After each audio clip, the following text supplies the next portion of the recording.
সম্প্রতি মুক্তি পেয়েছেন বাংলাদেশের সুপারস্টার শাকিব খানের তুফান সিনেমা। তুফান সিনেমা হয়েছে ব্লকবাস্টার, সাথে দুষ্টু কোকিল গানটিও।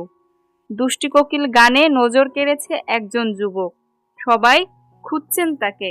কে এই যুবক, তার পরিচয় জানতে বেকুল নেটিজনরা।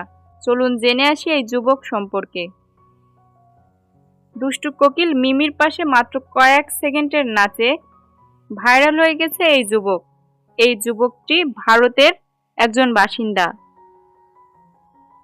তার নাম মানব সরদেব। দুই বাংলার দর্শকরা এখন তাকে চেনে দুষ্টু কোকিল বয় নামেই। কলকাতার সংবাদ মাধ্যম দেওয়া এক সাক্ষাৎকারে তিনি বলেন, আমার ক্ষেত্রে ঠিক সেটাই হয়েছে। হঠাৎ করে অফারটা এলো আমার কাছে, আর এখন দেখুন মাত্র কয়েক সেকেন্ডে সোশ্যাল মিডিয়ায় ভাইরাল। এই গানটিতে আমি হয়তো 30 সেকেন্ড ছিলাম, আর এই 30 সেকেন্ডে আমি এখন ভাইরাল।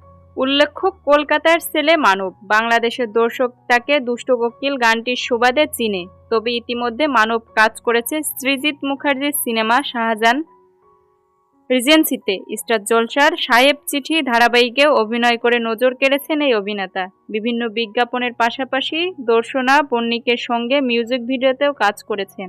শাকিব খান এবং মিমি চক্রবর্তীর সাথে মাত্র 30 সেকেন্ডের এই গানটি করেই ভাইরাল হয়ে বাংলাদেশের মানুষের কাছে দুষ্টু কোকিল নামে পরিচিত হয়েছে এই ছেলেটি।